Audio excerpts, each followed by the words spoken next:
ছাত্রদের দাবির কথা বলতে পারি নাই, দেশের মানুষের সমস্যার কথা বলতে পারি নাই, বিচার বিভাগ নিয়ে আমরা কথা বলতে পারি নাই, দেশ জুলাই আগস্টের বিপ্লব কেন অন্তর্ভুক্ত হয়েছিলাম আমরা, কেন আমরা আমাদের নেতা তারেক রহমানের আহ্বানের সাড়া দিয়ে এই ছাত্র জনতার অভ্যুত্থানকে সফল করার জন্য আন্তরিকভাবে কাজ করেছে। তার একটি মাত্র কারণ ছিল 16টি বছর আমরা গণতন্ত্রের কথা বলতে পারি নাই, ছাত্রদের দাবির কথা বলতে পারি নাই, দেশের মানুষের সমস্যার কথা বলতে পারি নাই, বিচার বিভাগ নিয়ে আমরা কথা বলতে পারি নাই, দুদক নিয়ে আমরা কথা বলতে পারি নাই, বাংলাদেশে আমাদের অধিকারগুলো আদায়ের কথা আপনাদের কাছে তুলে ধরতে পারি নাই। হাসিনার সবার মুখ বন্ধ করে দিয়েছে। তার পিতা শেখ মুজিবুর রহমান যেভাবে ক্ষমতায় এসে বাংলাদেশে এক দলীয় শাসন কায়েম করে বাংলাদেশের সকল সংবাদপত্র বন্ধ করে দিয়েছিলেন, ক্ষমতায় এসে যেভাবে গণতন্ত্রের গলাটি হত্যা করেছেন, ক্ষমতায় এসে অস্ত্র হাতে যে যারা যুদ্ধ করেছে, অস্ত্র হাতে দেশ স্বাধীন করেছে, তাদেরকে কারাগারে পুড়িয়েছে, যিনি দেশের স্বাধীনতা ঘোষণা করেছিলেন তাকে রাজাকার আখ্যায়িত করেছে, তার মরদেহ এই উত্তর প্লাজা থেকে সরিয়ে দিয়ে তার মাজারে যাওয়ার রাস্তাটি ব্রিজটা পর্যন্ত ভেঙে দিয়েছে। সেই কথাগুলো বলার সুযোগ দেয় না বৃথা 16টি বছর তারেক রহমান বিদেশে থেকে এই দলের সকল পর্যায়ের নেতাদেরকে সাহস জুগিয়ে আন্দোলনকে তুঙ্গে নিয়েছে। সে আন্দোলনে ছাত্র জনতা যে বৈপ্লবিক যেই স্বাধীনভাবে আন্দোলন করে এই স্বাধীনতা, এই গণতন্ত্রের স্বাধীনতা এনে দিয়েছে, গণতন্ত্র রক্ষার স্বাধীনতা এনে দিয়েছে।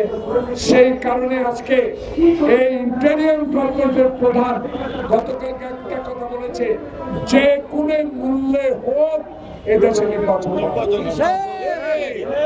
তাহলে আমরা ওনাকে জানিয়ে দিতে চাই, সীমাহীন সমর্থন আপনাকে দিই নাই, সীমিত সময় দেওয়া হয়েছে।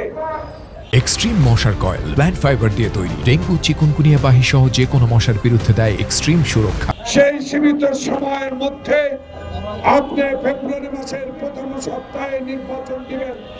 সেই নির্বাচনের জন্য এখনো আপনি প্রতিশ্রুতিবদ্ধ, কিন্তু কি দেখতে পাচ্ছি অনলাইন পত্রিকা, ইলেকট্রনিক মিডিয়া, অমুকের মার্কা না দিলে নির্বাচনে যাবে না, অমুক পদ্ধতি কায়েম না হলে নির্বাচন করব না, অমুক বিষয়ে যদি সংসদ নির্বাচনের আগে নির্বাচন গণভোট না দিলে নির্বাচন অংশগ্রহণ করব না। প্রিয় বন্ধুরা, যারা এই সকল কথা বলেন, আপনাদের রাজনৈতিক মতাদর্শের প্রতি আমার সম্মান আছে, আপনাদের প্রতি আমার সম্মান আছে, কারণ আপনারা হাসিনা বিরোধী আন্দোলনে, এই স্বৈরাচারীকে বিদায়ের আন্দোলনে যে অভূতপূর্ব সাহস জুগিয়েছেন, বিএনপিকে সহায়তা করেছেন। আজকে আপনাদের বিষয়ে আমি এইটুকু বলতে চাই, প্রিয় বন্ধুগণ, দেশকে যদি ভালোবাসেন, দেশের মানুষকে যদি ভালোবাসেন, আর নির্বাচিত সরকারকে একদিনের বেশি আর ক্ষমতা রাখার দরকার নেই। তাই আপনাদের প্রয়োজন, আপনাদের দরকার, আপনাদের সাথে 18 কোটি মানুষ আছে, কারো কথায় কান না দিয়ে, কারো কথার দিকে না তাকিয়ে আপনি যে আশ্বস্ত করেছেন ফেব্রুয়ারির প্রথম সপ্তাহে দেশে নির্বাচন দিবেন, সেই নির্বাচনের ব্যবস্থা গ্রহণ করেন, তাহলে বিদেশি কাছে আপনি হাস্যাস্পদ হয়ে যাবেন। কারণ আপনি বিদেশিদের কাছে একজন গ্রহণযোগ্য ব্যক্তি। আপনার সমালোচনা আমরা করি না, করতেও চাই না, কিন্তু বাংলাদেশে এই নির্বাচনের 3 মাস আগে যে অবস্থা পরিলক্ষিত হচ্ছে, যে অবস্থা সৃষ্টি করতে যাচ্ছে নির্বাচনকে ব্যাহত করার জন্য, সেই বিষয়ে আমরা কিন্তু ছোট দল নই, আমরা শহীদ জিয়ার আদর্শের দল।